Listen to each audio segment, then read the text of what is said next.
Hello everyone. Today for science, we're going to pick up where we left off in our book about the environment and what the environment needs. So we've talked about water, we've talked about air, and now today we're going to talk about soil. That's also known as dirt. So let's jump right in. I found a way to make this a tad bigger for you guys. So here we go. Soil is the uppermost part of the Earth's surface. But what goes on in this thin layer, on average just 12 inches, that surrounds our planet? Soil is essential to the survival of most living things. It's a mixture of rock particles from large rocks to grains of sand, clay, and bits of dead plants and animals.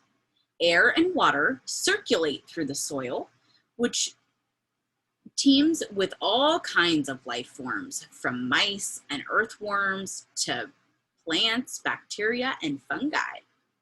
Soil holds the roots of trees and plants, keeping them stable. It helps regulate the climate by absorbing the releasing gases, water vapor, and dust. It also cleans the water that runs through it. It can take hundreds or even thousands of years for soil to form. Wind, erosion, and the presence or absence of plants and microorganisms all contribute to its makeup. All right.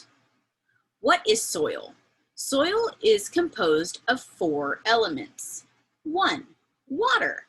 Water runs through it and carries oxygen, carbon dioxide, and mineral salts. 2, air allows the exchange of carbon and oxygen between the soil and the atmosphere. 3, minerals define the texture of the soil, such as sand, silt, or clay. Here in Oregon, we have a lot of clay. 4, organic matter, or the decaying remains of living things that make up humus. The lives of 7 billion people and an untold number of species depend on the health of this top layer of the Earth's surface. See? You can see them under here, all the roots. Earthworms help with soil formation. By digging tunnels in the ground, they allow water to penetrate and drain more easily. They aerate the soil, allowing oxygen to enter and carbon dioxide to escape. They help fertilize the soil by eating decomposing plant matter, which they then excrete on the surface. This removes contaminants and adds nutrients to the earth. An earthworm can digest up to 40 tons of soil a year. Wow. That's like eating 6 elephants. Whoa. Earthworms can also use to produce compost. This is called vermiculture. Here they are. Here are these earthworms. They're helping us out. How soil is formed. Soil is formed in a slow process that happens in 2 main stages. Stage 1. The topsoil of the Earth's crust, called bedrock, is slowly destroyed by water runoff, wind, and freezing and thawing. This accumulated rock and mineral debris is the basis of soil. 2. Gradually, this soil layer is enriched with organic matter, like dead leaves, roots, and bark. Bacteria, fungi, and invertebrates help transform this material into humus, which is essential for plant development. All right, we're going to talk about the layers of the soil here. Soil layers. Surface litter is a mix of dead leaves and decaying plants. It serves as a hiding place or home for small animals. Humus is created when the surface litter decomposes. So those are very close to the top layer. Topsoil is a cultivatable and good for supporting life. It's a mixture rich in humus and minerals. Then bedrock is the rocky topsoil of the Earth's crust, way down below. Types of soil. All soils are not the same. The soil's texture depends on its proportions of sand, silt, and clay. A soil is well structured when the particles of sand and silt are bound in small clumps by clay, humus, and calcium, allowing air and water to move through. Sandy soil. Made mostly of sand, this soil has a granular texture. It doesn't hold water and dries out quickly. Silty soil. Composed mainly of silt, accumulated earth deposited on the banks of a river or lake, this soil is smooth in texture. Its particles can break down into small pieces. Clay soil, mainly composed of clay minerals. This is a heavy, dense soil with a sticky texture. Mainly composed of organic matter. This soil can retain large amounts of water without becoming compacted.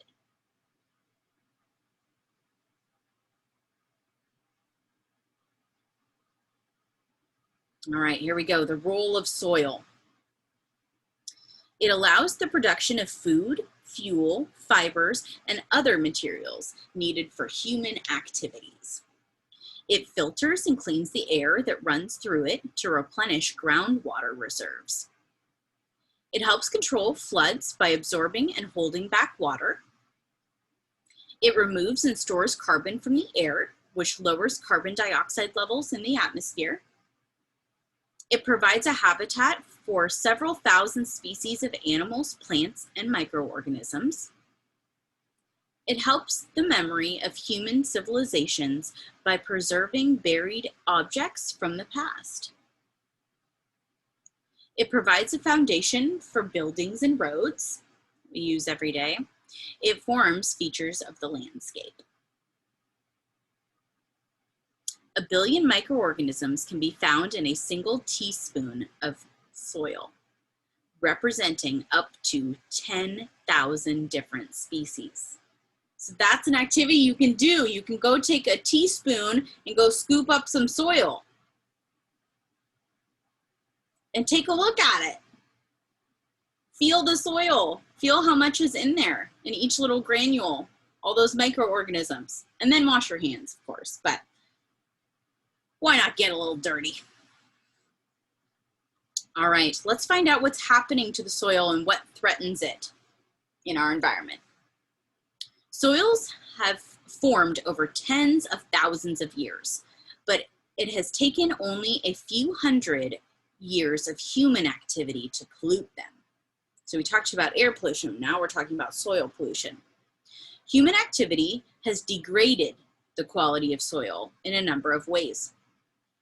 Deforestation and the destruction of hedges, ditches, and embankments have caused soil erosion. Off-road leisure activities such as mountain biking, ATVs, and motocross have added to the problem. Cultivated soils are being overused, which prevents them from replenishing their nutrients. Heavy machinery squeezes out air and water, compacting the soil. The spread of cities and roads have resulted in the loss of natural areas, and rainforests have been burned to make room for farmland, depleting soil nutrients and making soils susceptible to erosion without roots to hold them in place. Soil microorganisms such as bacteria and fungi can help break down pollutants caused by human activities.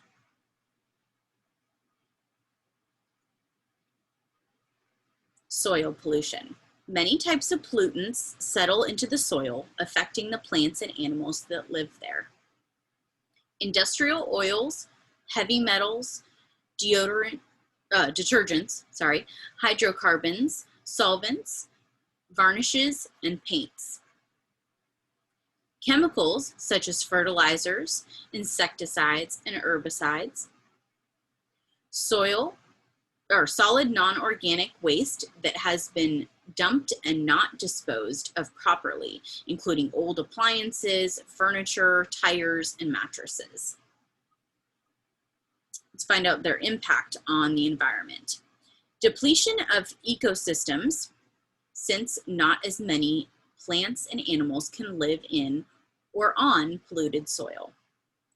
Contamination of subsurface soil and groundwater. Loss of natural habitats and endangerment of species that may live in polluted areas. Desertification and drought conditions.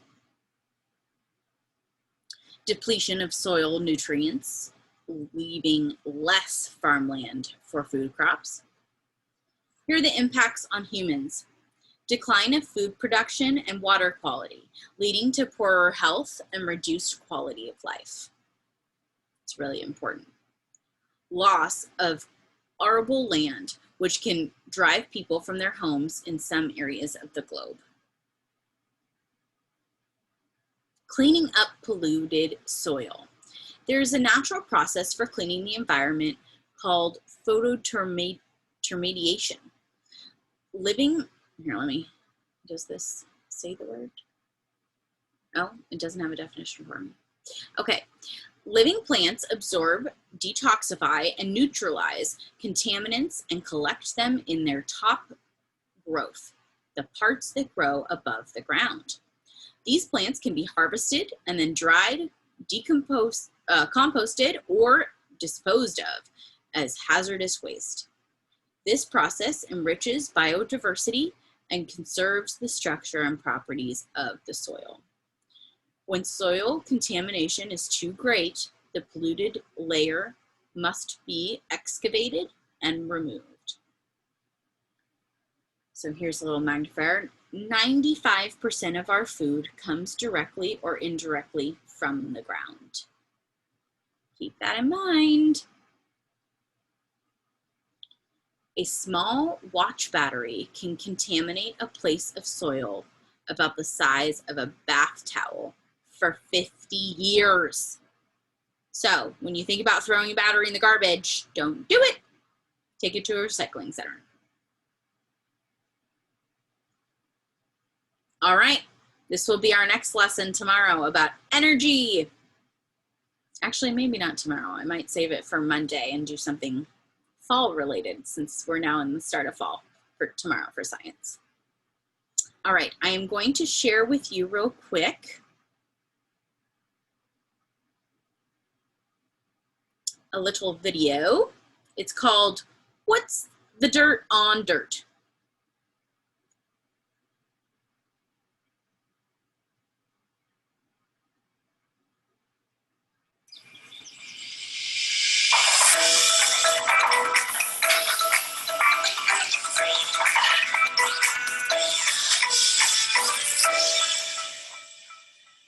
Unless you spend a lot of time underground like we do, you might not think very often about dirt. But dirt is awesome. It's everywhere. And just about every living thing on Earth depends on it, from the plants that grow in it, to the animals that eat the plants, to the animals that eat those animals. That's why we're really glad that one of our viewers, 4-year-old Caleb from Mississippi, wrote to ask us, what is dirt? Great question. First of all, the stuff that fills our flower pots and baseball fields may just be dirt to us, but scientists have a different name for it. They call the top layer that covers most of the land soil. So what is soil? Well, it's a mixture of things. How soil looks and feels depends on where you are. So some very dry places have a lot of gritty sand in the soil, while soil in other parts of the world might have hard rocks, soft clay, or even pieces of seashell in it. Usually though, soil is made of 4 main things: Mostly, soil is made up of minerals. Minerals are hard, stony substances that form things like rocks, sand, and clay. The next big part of soil is water. That's right, even if a clump of dirt doesn't seem like mud to you, it actually has water in it. All living things need water to survive, and soil does a great job of holding on to water for plants, animals, and other things that live in it. And you know what else is in the soil that you probably can't tell is there? Air. Just like water, air in the soil is important because living things need air too. It fills the spaces between all those little bits of minerals, water, and other parts of the soil. And the beauty of it is, the animals that live in the soil actually help more water and air get inside it. Creatures like worms and insects and even small mammals like moles and mice dig tunnels down in the dirt. Those tunnels let air and water trickle in and flow around so that even deep down, the soil has what living things need to make a nice home there. And this, my friends, brings us to probably the most important part of soil. In fact, it's some of the most important stuff on Earth. Scientists call it organic matter. Organic matter includes anything that's alive, like those worms and insects, but also parts of plants and even living things that we can't even see, like bacteria. Plus, organic matter also includes things that used to be alive, like dead plants and animals. After those things die, other living things like fungi, bacteria, insects, and worms eat what's left of those plants and animals and break them down into very small pieces. This broken down material puts nutrients back into the soil, and plants then use those nutrients to grow. So soil is where plants get their food. Scientists call this special nutrient-rich part of the soil by its own name, humus. Humus is what gives soil its dark brown color, and it even sometimes contains special bacteria that make soil smell, well, dirty. Now, all of these things are mixed together to make soil, but the mixture isn't always the same. Scientists have found that soil has many layers to it. The top layer is all made up of organic matter with lots of that good, useful humus. Beneath that is the layer that we often call topsoil. Topsoil is made mostly of humus with a little bit of minerals sprinkled in. This layer is where seeds start to grow. As you go further down away from the surface, you find that the deeper layers of soil contain more minerals than humus. And once you get through the bottom layer, you run into a layer of solid rock. So now you have the dirt on soil, and you know it's made up of minerals, water, air, and organic matter. Thank you for asking, Caleb. Does anybody else have a question? Let us know by either leaving a comment or emailing us at kids@thescishow.com. Thanks, guys, and see you next time on SciShow Kids. Okay, the last part of our lesson today is back in our book about 100 inventions that made history, and one that affected the use of soil is a plow. So we're going to read a little bit about that today. Trying to see if you can see it. Okay, here we go. The plow. This icon of agriculture is still a top crop tool for farmers. The plow is a farm tool used to prepare the earth for the seed sowing season. Plowing has saved farmers time and toil in the fields and transformed food production. Did you know camels and llamas have been used to pull plows in regions where there were too few horses or oxen? Huh, that's interesting. All right, here we go. Cast iron progress. Oh, hang on, let's start over here. Ancient eras. Plowing has been an integral part of the farming calendar since ancient times. Turning the soil in the fall, right now, prepares the ground for seed sowing in the spring. Around 5000 BCE, early civilizations broke the ground with an antler or branch to cultivate crops. This developed into a pointed wooden plow, also known as an ard. The ancient Egyptians attached the ard to a beam harnessed to two ox and got to work plowing the Nile Valley. Cast iron progress.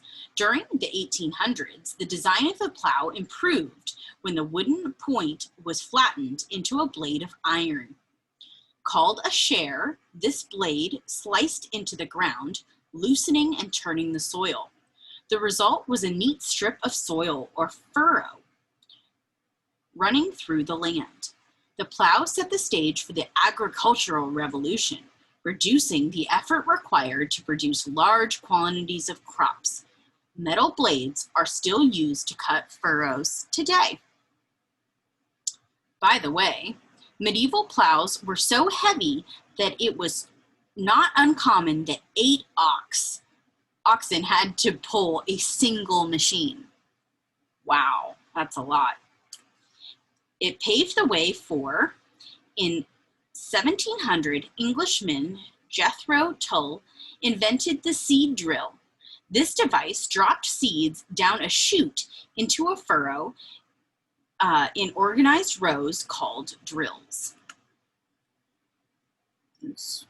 Sort of see those. A horse-drawn reaper was patented in 1834.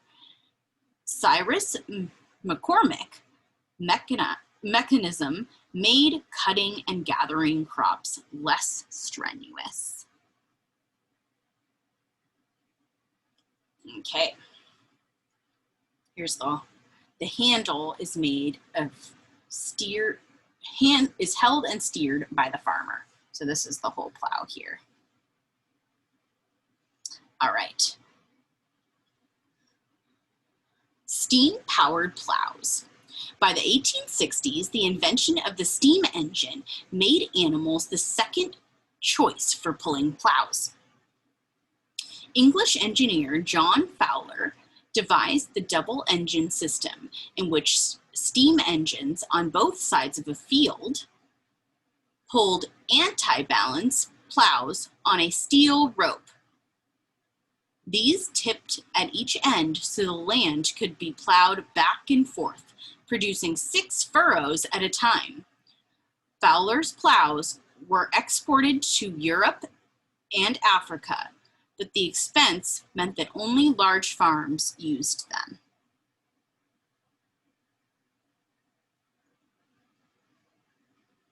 How it changed the world. The plow was a huge boost to farmers' communities, enabling agricultural production on a grand scale. Vast areas of land could be farmed by fewer people, resulting in much larger harvests. It's a good thing, more food. All right, here's the beam. It's attached to an animal or a vehicle. Turning the soil makes it more fertile and buries weeds so they can break down. Remember, that's part of the decomposing process that helps the soil. Today, tractors pull large metal plows. Although this heavy-duty machinery does the hard work, the basic principle remains the same. Remember what they were saying, though? These heavy machineries affect the soil. The benefits of plowing led to crop rotation, ensuring fertile soil and bountiful harvests. Rapid food production led to industrial-scale farming. Okay, so that's our lesson today for science. So I encourage you, go use that teaspoon. Take your measuring spoon from the kitchen, go out and get some soil and play with it and experiment. And it's just amazing how many things are involved in the soil and how much they affect our lives. All right, I will see you tomorrow. Thanks.